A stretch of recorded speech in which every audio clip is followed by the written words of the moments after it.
Vamos iniciar a meditação da Palavra de Deus. Vamos continuar meditando na Palavra do Senhor, aonde estamos meditando, e agora 16 de Lucas, versículo de número 8. E louvou aquele Senhor o injusto mordomo por haver procedido prudentemente, porque os filhos deste mundo são mais prudentes nas suas gerações do que os filhos da luz. Vamos ler o estudo do rodo da pedra das Escrituras sobre louvor o injusto mordomo. Cristo usa esta ilustração para ensinar que os incrédulos têm muitos interesses nas coisas materiais para promover seus próprios interesses. E bem-estar, por outro lado, os cristãos frequentemente não têm suficiente mentalidade celestial para usar seus bens terrenos para promover seus interesses espirituais celestiais. Por isso que Jesus aborda no versículo 8, dizendo que os filhos das trevas,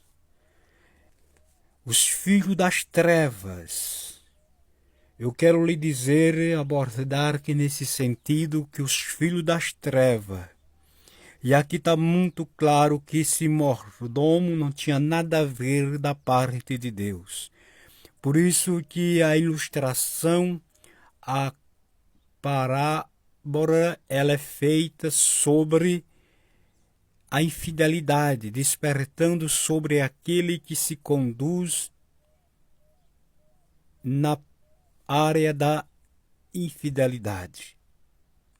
Observe que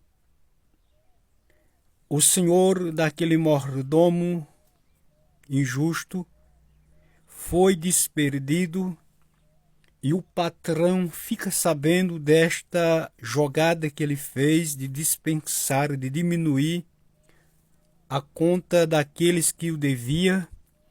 E ele ainda louva, ele elogia aquele homem infiel. Mesmo fazendo uma coisa sem a sua autoridade, sem a sua permissão, ele o louva, ele elogia aquele homem por essa atitude. E Jesus, ele diz que os filhos, observe que ele diz, deste mundo são mais prudentes na sua geração. Quer dizer, são espertos para o seu próprio interesse. E na orientação do estudo deste versículo, vemos duas diferenças abordadas por Cristo. Se os filhos deste mundo, que estão sem a luz de Cristo, sem a palavra de Cristo, sem submeter sob a vontade de Deus, a direção da palavra, sem o temor, eles usam-se de esperteza para beneficiar até os da sua família, da sua parentela e os seus próprios interesses. Aí Jesus aborda do outro lado quando ele fala sobre os filhos da luz, que em vez de, já no sentido positivo de fidelidade, abraçar a causa de Deus, promover daquilo que Deus traz às suas mãos materialmente, promover com fé, com amor, para promover, querer anunciar as boas novas, né, do reino de Deus àqueles que estão distantes, àqueles que não se chegaram para Jesus. Mas muitas vezes a gente fecha as mãos para Deus, a gente só quer de Deus e não quer dar nada para Deus. Nada para Deus no sentido da sua obra, porque Deus não é servido por homem, Ele é quem serve, no sentido de abençoar a sua obra, a programação do Evangelho. E é isso que A Bíblia destaca aqui, através da pregação do Senhor Jesus, que muitos cristãos não têm interesse nenhum.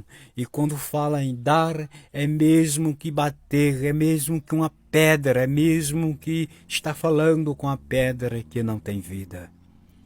Mas os filhos deste mundo são diferentes, porque eles promovem seus próprios interesses, como na reflexão anterior que meditamos, que ele parou, raciocinou e disse: vou dispensar da dívida daqueles que devem ao meu Senhor, porque fazendo isso, com certeza eles vão me receber nas suas casas e não vão me deixar desamparado. Isto foi a esperteza dele. E o Senhor dele louva, elogia ele por ter feito isso, por ter feito esse tamanha injustiça. Porque eu quero lhe dizer nesta oportunidade que luz dá certo com luz, treva dá certo com treva, infidelidade dá certo com infidelidade. A Bíblia diz que concordância tem a luz com as trevas. E quando fala da luz, fala daquele que anda nos caminhos do Senhor e aquele que está no caminho das trevas. Então a palavra diz que concordância tem. Que concordância tem o filho da obediência com o filho de Belial. Concordância nenhuma. É por isso que aqui adiante a gente está quase chegando no final desse texto, mas nós vamos até no final com a graça de Deus. É por isso que lá no final você vai ver em que vai resumir a pregação de Jesus. Quando ele vai concluir a pregação neste texto, você vê que ele aborda a fidelidade e a infidelidade. E foi o que esse mordomo fez. Só praticou infidelidade, portanto ele não agradou a Deus. E se assim permanecer também, não agradamos a Deus na infidelidade. Pois Deus é fiel e ele quer que a gente seja fiel. E Deus quer que a gente seja fiel em tudo. Ser fiel à esposa, ser fiel ao marido, ser fiel aos filhos, ser fiel ao companheiro, ser fiel a Deus, ser fiel a tudo.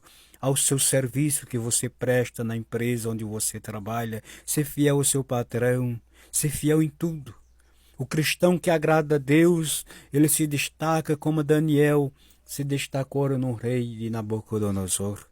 Ele era fiel ao rei, era fiel a seu Deus, como a José era na casa de Potifar, era fiel a seu Deus, era fiel ao seu patrão. E assim sucessivamente.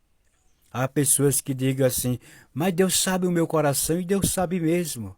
Não é ninguém precisa dizer, mas Deus sabe a minha vida. É a gente que precisa dar testemunho para que as pessoas saibam que nós somos. Porque a palavra de Deus diz, e assim resplandeça a vossa luz entre as trevas, para que Deus seja glorificado. A Bíblia diz, o Senhor diz assim, praticai boas obras, para que Deus seja glorificado em vós, e os vossos inimigos fiquem envergonhados. Ou então, o patrão louvou a este mordomo, como já falei, infiel sempre vai dar por bem feito aquilo que não se deve fazer.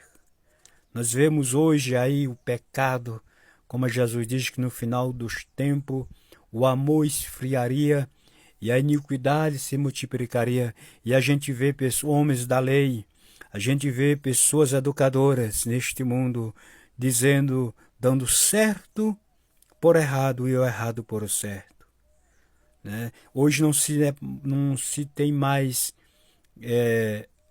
o livre-arbítrio, como se diz, diante dessa sociedade, para dizer que o que é certo, o que é errado, porque senão você é chamado de taxativo, você é chamado de fazer acepção de pessoas, de não ser humilde. Mas eu quero lhe dizer nesta oportunidade que a Bíblia permanece, o Deus da Bíblia permanece, e aqueles que estão no Rei permanecem no reino celestial, porque Ele é a verdade. E não há verdade sem Cristo. Então que Deus nos ajude, que Deus te ajude. Na próxima continuaremos com a permissão de Deus, se assim Ele permitir. Em nome de Jesus.